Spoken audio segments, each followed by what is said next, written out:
Hello అండి. I'm Rajender Yadav, consultant embryologist, Mom IVF and Research Center, Mehedipatnam, Hyderabad. One more main important thing is DFI, DNA Fragmentation Index.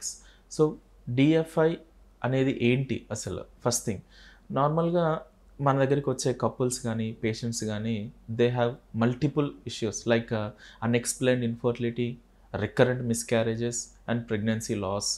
So ఇలాంటి unexplained infertility న్యాచురల్గా conceive అయిన couples, న్యాచురల్గా conceive అవ్వాల్సిన couples కూడా అవ్వలేకపోతున్నారు. They looks young and everything, lifestyle అంతా బాగానే ఉంటుంది, డయట్ అంతా బాగానే ఉంటుంది, బట్ రెగ్యులర్గా ఇంటర్ కోర్స్లో ఉన్నా కూడా ప్రెగ్నెన్సీ అనేది రావట్లేదు. వేర్ ఇట్ లాస్ అంటే వాళ్ళకి ఎక్కడ ప్రాబ్లం అనేది తెలియదు. చూస్తే రెగ్యులర్గా సైకిల్స్ ఉంటాయి, కౌంట్ అంతా బాగానే ఉంటుంది మేల్స్కి వచ్చేసి, but why they are not conceiving naturally. And the second thing is recurrent miscarriages. Natural conception అవుతుంది, బట్ ప్రెగ్నెన్సీ అనేది మిస్క్యారేజ్ అవుతుంది. And the third thing is not at all good sperm, అంటే ప్రొడక్షన్ ఉన్నా కూడా అంత బాగానే ఉన్నా కూడా మొటిలిటీ బాగానే ఉంది, మార్ఫాలజీ బాగానే ఉంది, but unable to conceive through ICSI also.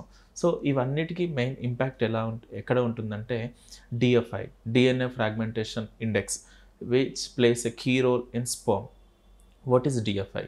So sperm అనేది న్యాచురల్గా కన్సెప్షన్లో ఒక ఎగ్లో, ఐ మీన్ ఊసైడ్లో స్పర్మ్ ఇంజెక్ట్ చేసిన వల్ల స్పర్మ్ అనేది డిఎఫ్ఐ అనేది బాగా లేకపోతే it may leads to fertilization failure. In case ఒకవేళ ఫర్టిలైజ్ అయినా కూడా క్లీవేజ్ అనేది జరగదు, అంటే ఒక మంచి ఎంబ్రియో అనేది ఫామ్ అవ్వదు. ఇన్ కేస్ ఎంబ్రియో ఫామ్ అయినా కూడా ఇంప్లాంటేషన్లో కూడా ఫెయిల్ అయ్యే ఛాన్సెస్ అనేది ఉంటుంది. So it comes under recurrent miscarriages and pregnancy loss.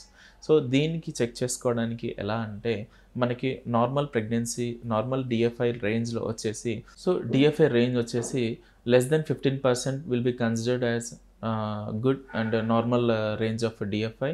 And above 15 to 25 ఉన్నవి వచ్చేసి యావరేజ్గా కన్సిడర్ చేస్తారు. అబోవ్ 25, 30, 35 ఉన్నవి మాత్రం హై డిఎఫ్ఐ. సో ఇలాంటి కేసెస్లో మాత్రం మనకి ప్రెగ్నెన్సీ లాసెస్ కానీ, ప్రాపర్గా స్పర్మ్ అనేది పెనిట్రేట్ అవ్వకపోవడము, ఇన్ కేస్ ఎంబ్రియో ఫామ్ అవ్వకపోవడము, ప్రెగ్నెన్సీ లాసెస్, మెయిన్ ఇంపాక్ట్ అనేది హై డిఎఫ్ఐ వల్ల జరుగుతుంది. అండ్ మోర్ ఎవర్ ఈ హై డిఎఫ్ఐకి మీరు ట్రీట్మెంట్ తీసుకునే వాళ్ళు, and you can add zinc as a major supplement. 23 milligrams of zinc per day మీ డైట్లో యాడ్ చేసుకోవడం వల్ల మీరు ఈ డిఎఫ్ఐ, డిఎన్ఏ ఫ్రాగ్మెంటేషన్ మీ స్పర్మ్లోని డిఎఫ్ఐని కనుక ఓవర్కమ్ చేయడానికి పాసిబిలిటీ ఉంటుంది. అండ్ మోర్ ఎవర్ మన దగ్గర mom IVF and fertility research సెంటర్లో మనం ఆల్రెడీ డిఎఫ్ఐ కూడా చేస్తున్నాము. అండ్ చాలామంది పేషెంట్స్కి డిఎఫ్ఐ వల్ల వాళ్ళకు ప్రాపర్గా కౌన్సిలింగ్స్ ఇవ్వడము అండ్ ట్రీట్మెంట్ జరగడము. We have a happy couple here, and recently we have started and doing a DFI kit, and this is the DFI kit and we are doing, and it will be stored for in future. And meeku me DFI range check చేసుకోవడానికి you can consult us and you can have a free suggestion on this. Thank you.